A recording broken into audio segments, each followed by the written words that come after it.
Hello students, my name is Neeraj और मैं आज फिर आया हूँ टिग्नोमेट्रिक के क्लास 12th का मैट्रिक्स जो टॉपिक हमने स्टार्ट किया था उसको आगे बढ़ाने के लिए। ये मेरी वीडियो सेकंड है, ठीक है, 3.1 एक्सरसाइज की, ठीक है बेटा। और क्वेश्चन नंबर 6 तक मैंने आपको लास्ट वीडियो में कराया था। आज मैं क्वेश्चन नंबर 7 की बात करूंगा। तो देखते हैं बेटा कैसे होना ये question.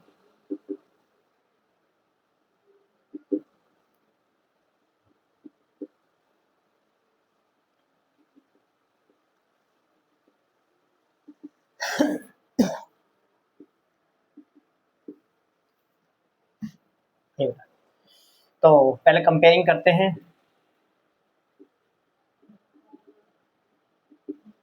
a minus b is equal to -1।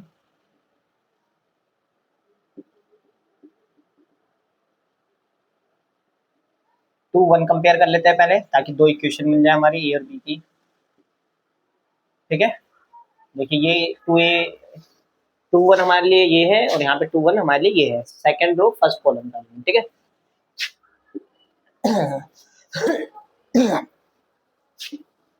अब मैं मानता हूँ आपको एलिमिनेशन मेथड आता होगा, बचपन में हमने क्लास 10th में किया था, ठीक है।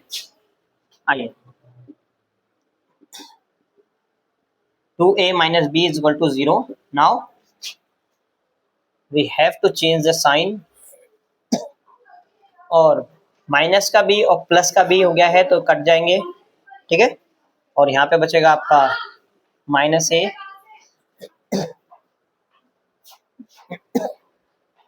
ठीक है। माइनस से minus cancel, a is equal to 1 आ गया, ठीक है। इतना नोट करिए आप एक बार जरा, मैं वीडियो पे चेक करते रहता हूँ कहीं बंद ना हुई हो।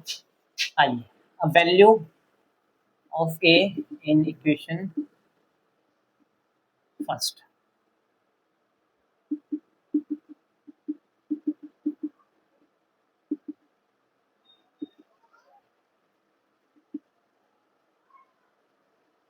यहाँ पर कुछ नहीं है तो -1 लगा दिया मैंने साइन, ये 1 उधर चला गया, साइन ऐसे ही रहेगा, ठीक है।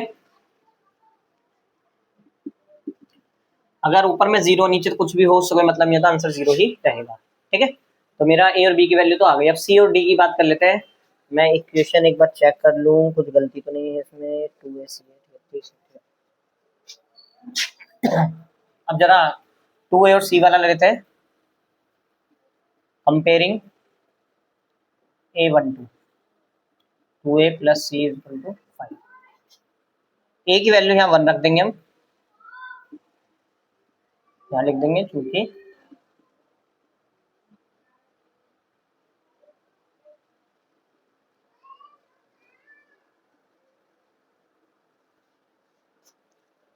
ठीक है। सी की वैल्यू हमारी आ गई 3, ठीक है। चलिए, आप पॉज करके नोट करिए। पहले मैंने दोनों से इक्वेशन बनाई और ए और बी की वैल्यू सॉल्व कर ली। फिर मैंने ए की इसमें एक इक्वेशन बनाई, इसमें ए की वैल्यू मुझे चाहिए थी, मैंने जो ऑलरेडी निकाल रखी वैल्यू वो इसमें मैंने पुट कर दी है। तो मेरी 2 उधर माइनस हो जाएगा, 5 - 2 3 आ जाएगा, ठीक है। और सी की वैल्यू मैं इसमें पुट करूंगा तो डी की वैल्यू भी मेरे सामने आ जाएगी। अच्छा रुकिए,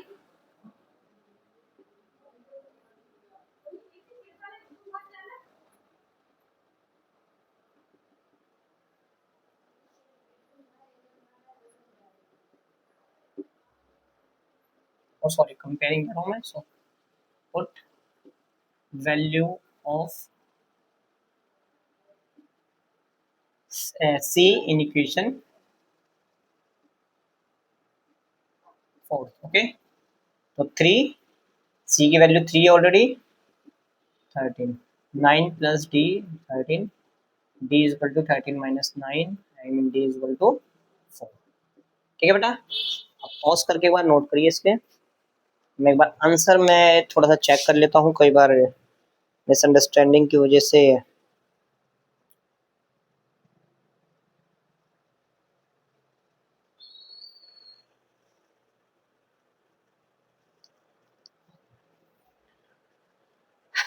D4 आया है, C3 आया है, बिल्कुल ठीक है बेटा। Oh no no, 1 minute, b मेरा 2 आना चाहिए, ऐसा क्यों भाई। और ए हमारा 1 है,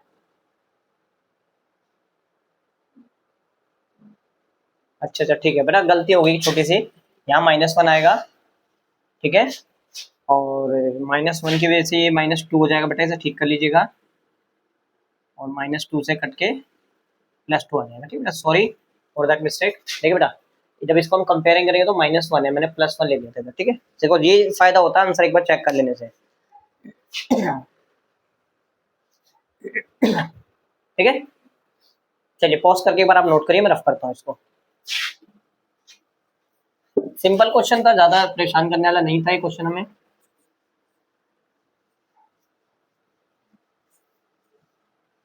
बढ़ते हैं आगे।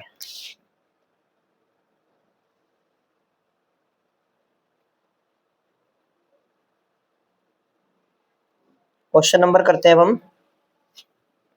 क्वेश्चन नंबर ए में ना देखो एक स्क्वायर मैट्रिक्स होता है, मैं स्क्वायर मैट्रिक्स यही बता के चलता हूँ आपको। स्क्वायर मैट्रिक्स का मतलब होता है the matrix which has same number of row and column, ठीक है। जैसे कि मान के लिए स्क्वायर मैट्रिक्स का एग्जांपल है 2 1 3 7, ये तरह का स्क्वायर मैट्रिक्स है कि 2 रो 2 कॉलम है इसमें, ठीक है।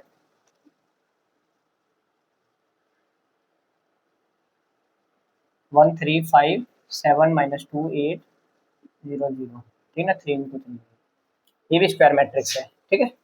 अच्छा मान के लिए सिंगल ही एलिमेंट है कोई, तो इसमें क्या है 1 क्रॉस 1 है, ये भी स्क्वायर मैट्रिक्स ही कहलाएगा, ठीक है। तो अब इसमें पूछा गया है कि भाई एक 8 क्वेश्चन है, इसमें आपको बताइए स्क्वायर मैट्रिक्स में क्या खास बात होती है। तो 3 ऑप्शन दे रखे हैं हमें, जिसमें रो को m बताया गया है, कह रहा है जो कॉलम ज्यादा होती है रो से, मतलब ये रो है ये कॉलम है, ठीक है,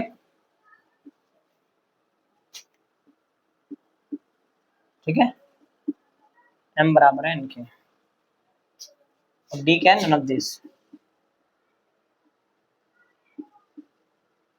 ठीक है। तो ये आ गया आपका आंसर,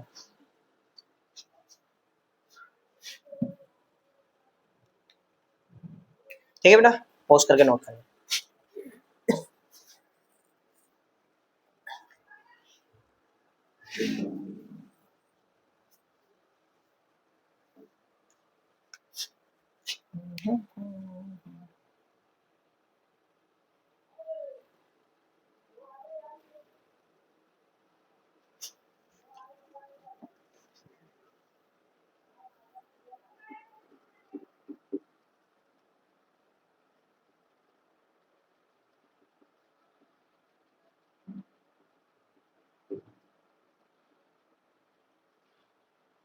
अब क्वेश्चन नंबर 9 में ना दो मैट्रिक्स मुझे इक्वल दे रखी है, क्या रखा है, दो मैट्रिक्स है और इक्वल है ये,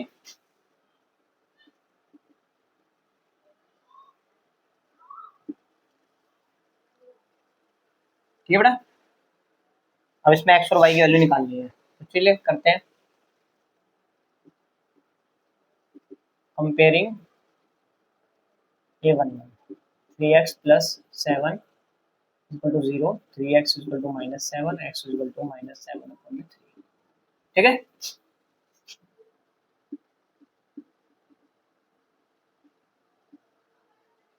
5 इक्वल टू y-2, ठीक है, y इक्वल टू 7। एक्स और वाई की वैल्यू वैल्यू -7/3, और तो इसमें भाई नॉट पॉसिबल टू फाइंड, ऐसा तो कुछ नहीं है।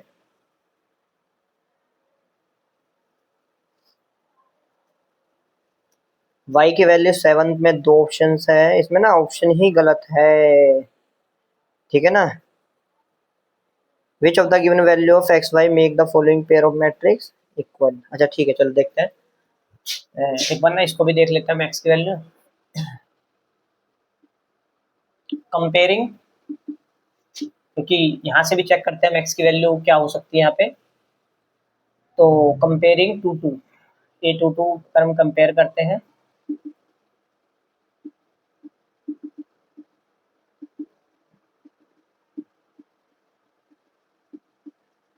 ठीक है। अब देखिए x की वैल्यू 2 है, अलग अलग सेम आनी चाहिए थी वैल्यू, अगर सेम नहीं आ रही इसका मतलब क्या है, ये पॉसिबल नहीं है, तो इसका सेकंड ऑप्शन होगा not possible, possible to find. ठीक है,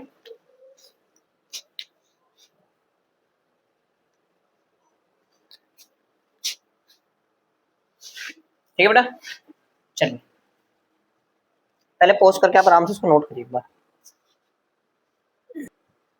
देखिए बेटा, अब एक लास्ट छोटी सी बात रह गई है, क्वेश्चन नंबर हमारा 10 के लिए नंबर ऑफ मैट्रिक्स पूछा गया उसमें, तो आपको एक फॉर्मूला लगाना है वैरायटी ऑफ एलिमेंट, कि एक मैट्रिक्स में आपको दिया होगा जैसे कि 1 2 दे दिया कि 1 2 का यूज करना है बस आपको, और बताइए कितने मैट्रिक्स बन सकती है। तो आप क्या करेंगे, वैरायटी इसमें लिखेंगे और टोटल एलिमेंट्स कितने हैं उस मैट्रिक्स के, उस ऑर्डर मैट्रिक्स के एलिमेंट कितने हैं। जैसे कि मैं एग्जांपल देता हूँ, मैंने आपको बोला कि भाई आप एक मैट्रिक्स बनाइए जिसमें आप केवल 1 और 2 का यूज कर सकते हैं, या 1 और 3 का यूज करते हैं, 2 एलिमेंट है बस। ठीक है, अच्छा ऑर्डर क्या बोला गया आपसे, ऑर्डर होना चाहिए 2 क्रॉस 2। तो अब इसका आंसर क्या होगा, नंबर ऑफ मैट्रिक्स, देखिए वैरायटी कितनी है, 2, हम 2 से ज्यादा एलिमेंट हम यूज नहीं कर सकते। ठीक है ना, वैरायटी ऑफ एलिमेंट, और कितने हैं टोटल एलिमेंट इसमें, 4। तो 2 को 3 बार 4 बार मल्टीपल कर दीजिए, 16 मैट्रिक्स पॉसिबल है ऐसे बनानी है। कितनी है, 16। ठीक है,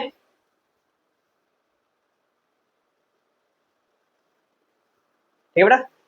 अब जैसे इस क्वेश्चन में है जो इन्होंने बुक में दिया था, कोई बुक में जो क्वेश्चन दे रखा है, क्वेश्चन नंबर हमारा, एक मिनट बेटा, क्वेश्चन नंबर 10 है, जिसमें क्या था, 3 ऑर्डर 3 का बनाना है और जो इसमें एंट्री पॉसिबल है, मतलब जो एलिमेंट है 0 और 1 लेना है।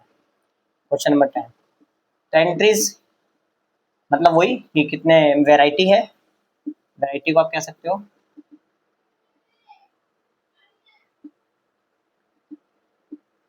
ठीक है, वैरायटीज 2 है, मतलब 0 और 1 है केवल।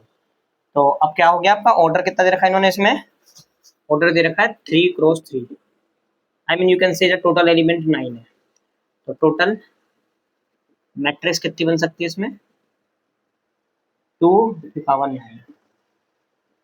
ठीक है, 2 की पावर 9 को जब मल्टीपल करोगे, 2 into 2 into 2, 2 into 2 into 2 into 2 into 2 into 2, तो आप देख रहे हैं, देखिए 8 8 का हिसाब लगा लीजिए आप, इसका 8, इसका 8, इसका 8, तो इसको आप मल्टीपल करेंगे 512, 512 एलिमेंट्स आपके वो मैट्रिक्स पॉसिबल है इसमें।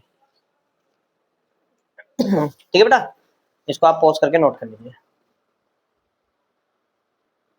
ठीक है बेटा, अब हम टाइप्स ऑफ मैट्रिक्स की बात करेंगे। ठीक है ना, तो टाइप्स ऑफ मैट्रिक्स में क्या है बेटा, एक है पहला कॉलम मैट्रिक्स। कॉलम मैट्रिक्स में क्या होता है, ऐसी मैट्रिक्स जिसमें केवल कॉलम हो, एक ही सिंगल कॉलम हो, एक से ज्यादा कॉलम ना हो, सिंगल कॉलम। ठीक है, जैसे कि एग्जांपल मैंने आपको दिया।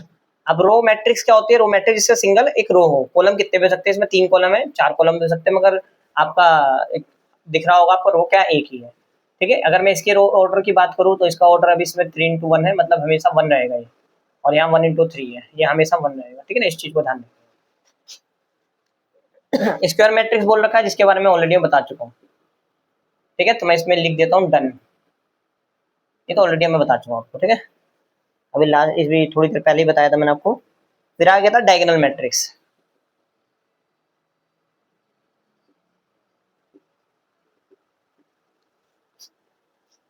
The matrix in which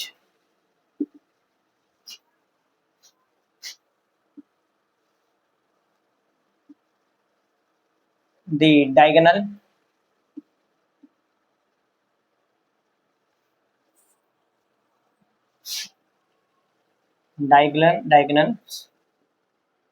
element are non zero. ठीक है ना, अदर एलिमेंट क्या होंगे, आर जीरो। ठीक है,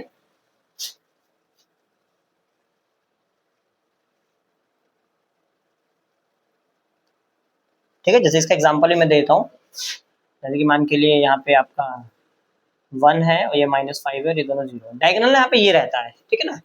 ओके, ये सिस्टमैटिक ये चैप्टर ना, जैसे कि इन की ना कुछ कैलकुलेशन वाइज ही बनाई जाती है, तो कोई ऐसा अभी हम लॉजिक नहीं कह सकते कि भाई यही डायगोनल क्यों है, ये डायगोनल क्यों नहीं है, ठीक है। तो कुछ स्पेशलिटी के हिसाब से बनाया गया है। तो आप देख रहे हो इनके एलिमेंट्स क्या है, ये नॉन है 0 है, बाकी 0 है, ठीक है। तो आपको थोड़ा सा इस चीज को लर्न रखना पड़ेगा, ठीक है। डायगोनल ऐसे गिना जाएगा, ठीक है बेटा। चलिए मैं ऊपर से रफ करता हूँ क्योंकि अभी और भी मैं वो है। अब है बेटा स्केलर मैट्रिक्स।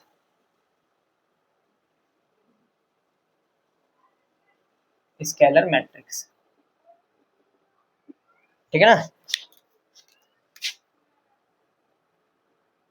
तो इसमें ना डायगोनल मैट्रिक्स मतलब ऐसा डायगोनल मैट्रिक्स जिसके जो ये एलिमेंट्स है सारे इक्वल है, तो वो स्केलर मैट्रिक्स भी कहलाएगा। Please whose all elements of diagonals are same, ठीक है।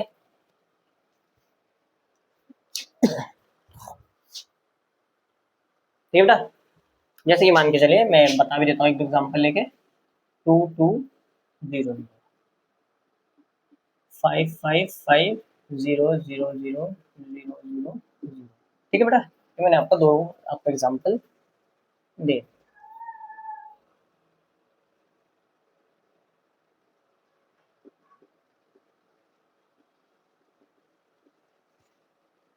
ठीक है ना। अब आइडेंटिटी मैट्रिक्स क्या होता है, ऐसी मैट्रिक्स जिसके जो डायगोनल के सारे एलिमेंट है वो क्या हो, 1 1 1 हो, ठीक है ना। तो आप इसमें भी ऐसे लिख सकते हो, डायगोनल मैट्रिक्स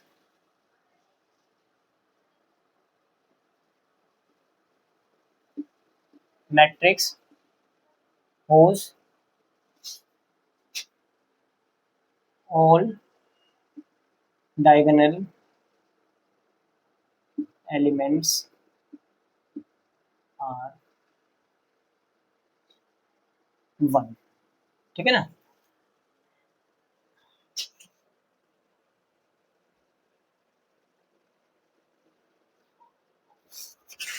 ठीक है, तो मैंने डायगोनल जो मैट्रिक्स का इसमें बेसिस लिया है।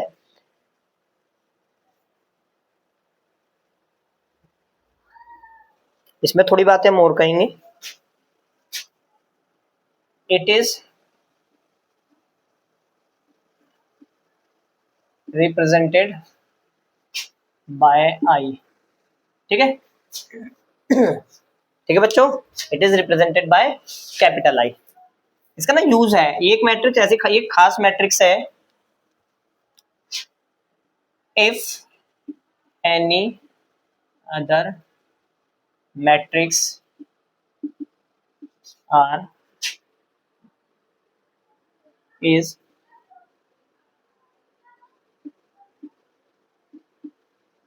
multiplied with identity matrix, then it gives same matrix, ठीक है ना। मतलब अगर आप किसी मैट्रिक्स को मल्टीपल कर रहे हो आइडेंटिटी मैट्रिक्स से, तो आपका क्या नाम है, जो मैट्रिक्स मल्टीपल किया है सेम वही आ जाएगा दोबारा। मैट्रिक्स से वो मल्टीपल सीखेंगे तो मैं आपको वहां पर भी एक बार लिंक बनाऊंगा कि आप देखो मैंने बताया था, ठीक है। अब लास्ट है जीरो मैट्रिक्स, ठीक है। जीरो मैट्रिक्स में क्या होगा, matrix whose all elements are zero, ठीक है ना। सारे एलिमेंट क्या हो उसके, जीरो हो, इसे नल मैट्रिक्स भी कहते हैं हम। अब देखिए ये सब ना नाम जरूरी इसलिए हो जाते हैं, टिक मार्क में आ जाता है, ठीक है। तो आप ध्यान रखिए कि इसे नल मैट्रिक्स भी कहते हैं। जैसे क्वेश्चन में आ गया आपका कि ऐसा मैट्रिक्स जिसके सारे एलिमेंट जीरो है उसे हम क्या कहेंगे, स्क्वायर मैट्रिक्स कहेंगे, नल मैट्रिक्स कहेंगे, आइडेंटिटी मैट्रिक्स कहेंगे, इस तरह से। तो आपका भाई नल मैट्रिक्स आपने मान के शब्द नहीं पढ़ा है तो आप कहोगे यार नल मैट्रिक्स क्या होता है, जीरो मैट्रिक्स तो पढ़ा था हमने, नल क्या होता है। तो ये वर्ड आपको उससे वाकिफ रहना चाहिए कि इसे क्या कहते हैं, नल मैट्रिक्स भी कहते हैं। ठीक है बेटा, चलिए तो वहां आप टिक कर देंगे नल मैट्रिक्स। अच्छा, इसको पोस्ट करके आप आराम से नोट कर लीजिएगा।